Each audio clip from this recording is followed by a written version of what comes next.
Abraham Lincoln, America's 16th president from 1861 to 1865, revered for ending slavery, is accused of dark deeds that taint his legacy, policies, and orders that led to suffering and death.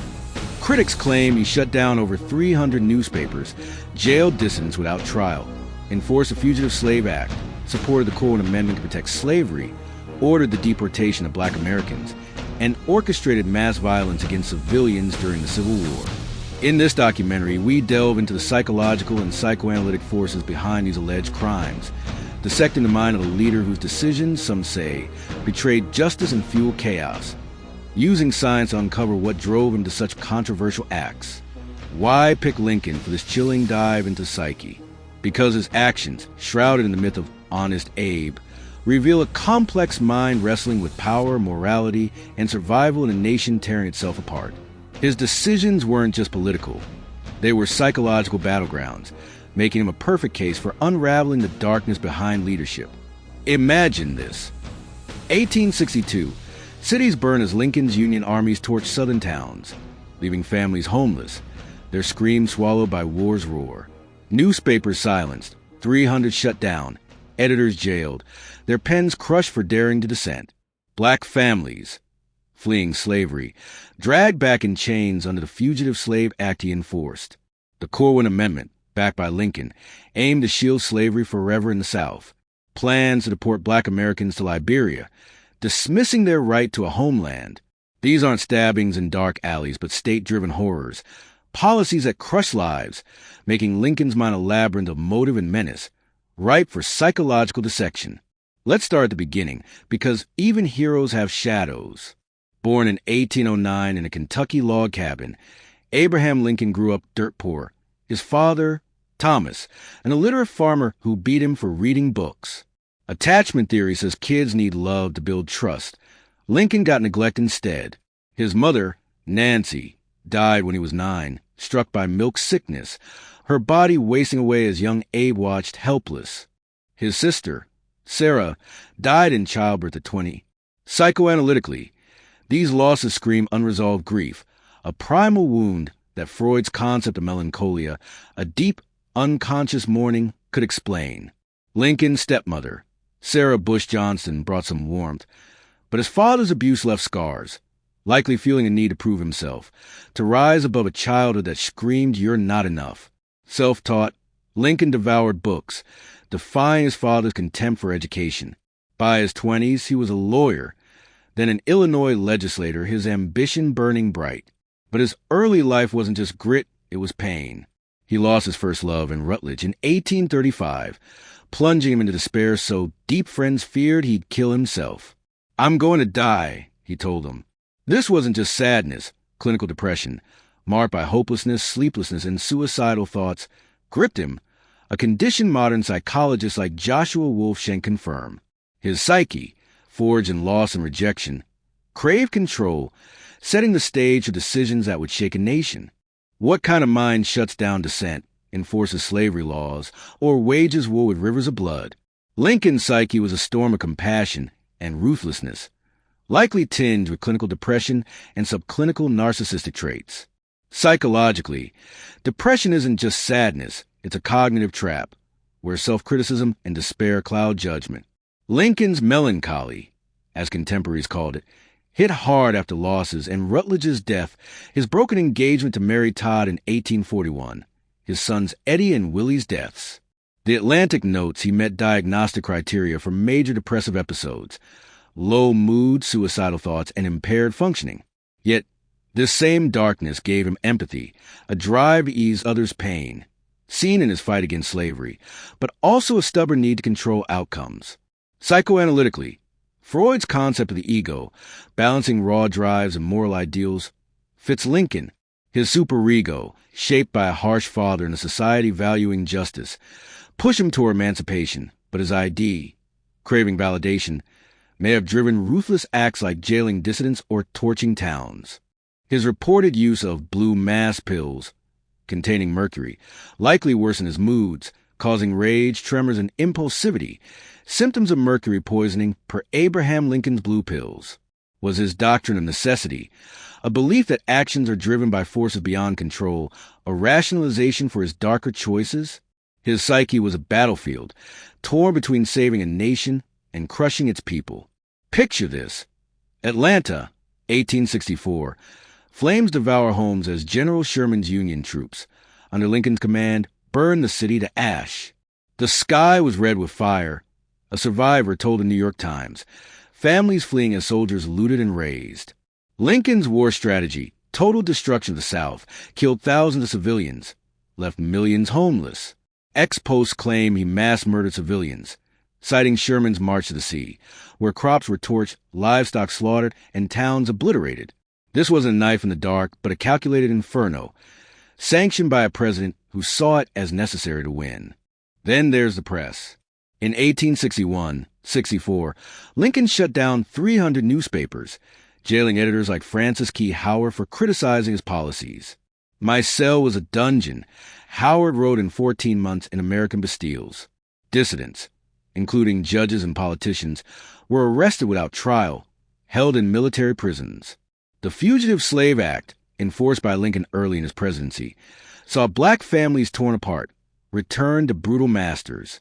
I saw a mother chained, her children screaming, a witness told the Liberator. His support for the Corwin Amendment in 1861, protecting slavery in southern states, stunned abolitionists. His colonization plans, pushing to deport black Americans to Liberia, dismissed their right to a home. These acts, bloodless but brutal, paint a leader whose choices crush lives. Lincoln's victims weren't individuals but groups, Southern civilians, dissenting journalists, enslaved families, black Americans. Why them? Psychologically, his choices reflect a need to preserve the Union at all costs, a fixation rooted in his fear of chaos. Growing up in a fractured family, Lincoln craved stability, projecting this onto the nation. Psychoanalytically, object relations theory suggests he saw the Union as an extension of himself, a fragile whole he had to protect, even if it meant destroying parts. Southerners, resisting his vision, became threats to crush. Journalists, challenging his authority, were silenced to maintain control. Black Americans, in his early view, were obstacles to a white Union, hence his deportation schemes. His empathy, so evident in his fight against slavery, had blind spots. His depression, per Lincoln's Great Depression, deepened his compassion for the oppressed, but also fueled a stubborn belief in his own path. The Fugitive Slave Act enforcement and the Corwin Amendment were pragmatic moves to appease the South, but they betrayed his moral core, a sign of cognitive dissonance, holding conflicting beliefs without resolving them. His victims were chosen not out of malice but necessity, a leader sacrificing lives to save a fractured nation, his psyche torn between justice and survival. Lincoln's murders were policies, not bullets, but their toll was staggering. Sherman's March 1864 was a scorched earth campaign, burning Georgia and the Carolinas. We left nothing but chimneys, a Union soldier wrote in Harper's Weekly, describing razed towns, starving families, and corpses in ditches. Lincoln's suspension of habeas corpus jailed thousands, politicians, editors, even a Maryland legislator, without charges. They took my father at midnight. A daughter told the Baltimore Sun. Her family left penniless. The Fugitive Slave Act enforcement sent hundreds back to slavery, their screams ignored by federal marshals. His colonization plan, pitched in 1862 to black leaders, was a cold rejection of their place in America for the New York Times. Psychologically, these methods show a man driven by control, his depression amplifying a need to impose order. Psychoanalytically, his superego, warped by a belief in necessity, justified extreme measures. Mercury poisoning, per Abraham Lincoln's blue pills, may have fueled his rage, making harsh decisions feel urgent.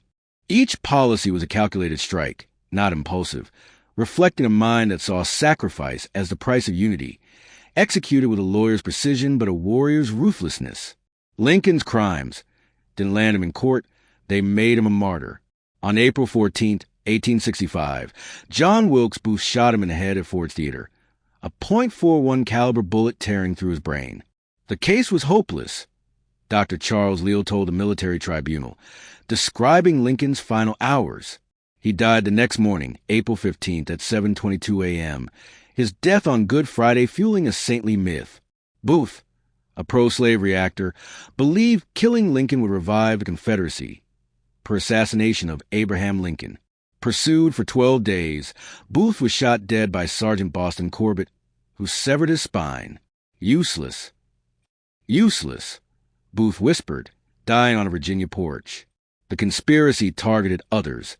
Secretary of State William Seward was stabbed. Vice President Andrew Johnson spared. 8 conspirators faced a military tribunal. 4 hanged, including Mary Surratt. Lincoln's death sparked national mourning, but his policies drew fire. Ex-posts like at Infinite Zeal's claim he mass murdered civilians and betrayed black Americans. Historians like Eric Foner criticize his early support for slavery-protecting laws, while defenders like Doris Kearns Goodwin argue his pragmatism saved the Union. No prison held him, but history's judgment is relentless, his legacy a tug-of-war between hero and tyrant. What drove Lincoln to these choices? His depression per The Atlantic wasn't just a burden, it shaped his leadership. It gave him empathy, seen in his Emancipation Proclamation, but also a fatalistic streak, believing harsh acts were inevitable. His doctrine of necessity, per Lincoln's melancholy, suggests he saw himself as a tool of fate, excusing brutal policies. Narcissistic traits, needing to be the Union's savior, pushing to silence dissent and wage total war. Mercury poisoning, causing rage and impulsivity, may have sharpened his edge per Abraham Lincoln's blue pills. Psychoanalytically, his childhood losses, mother, sister, first love, left an unconscious wound, Freud's melancholia driving a need-control chaos. His abusive father instilled a fear of failure, making him cling to the Union as his legacy. His superego, torn between justice and survival, justified sacrifices, civilians, freedoms, black rights for a greater good. But his empathy faltered when pragmatism ruled, a disconnect that let him enforce slavery laws or deport plans, betraying his own ideals. Lincoln's end came not in chains, but a bullet. Booth's shot at Ford's Theater ended his life at 56, his brain shattered, his body carried to a boarding house bed. He resisted as long as any man could, Dr. Robert Kingstone testified, per eyewitness. His funeral, a national spectacle, crowned him a martyr. His Black Easter death tied him to Christ, per Britannica. But his legacy fractures. Praise for freeing slaves, damn for crushing freedoms. Ex-posts call him a tyrant, while scholars like Foner note his early compromises with slavery. Defenders argue he faced impossible choices, saving a nation at war. Philosophically, Lincoln's story is existential tragedy. He chose his path, each policy a deliberate act to preserve the Union, per Sartre's free will. Yet determinism asks, was he trapped? A depressed man, scarred by loss, shaped by a brutal father and a divided nation. Could he have acted otherwise? His doctrine of necessity suggests he believed fate drove him, a philosophy that absolved his darkest acts. His death, a violent echo of his policy's violence, raises a question. Does power always demand blood? Lincoln's ghosts haunt America. Statues in Washington, his face on pennies. Yet his name sparks fury for some. His crimes, silencing press, jailing dissenters, enforcing slavery laws, waging total war, weren't murders but policies that killed, divided, and betrayed. Psychologically, he's a study in depression and control, a leader whose empathy clashed with ruthlessness. His story warns of power's cost, of a mind so driven by unity it crushed lives. As we close, one truth chills. Even heroes cast shadows, their choices leaving graves in their wake. How many Lincolns shape our world, their crimes hidden in plain sight, waiting to be judged.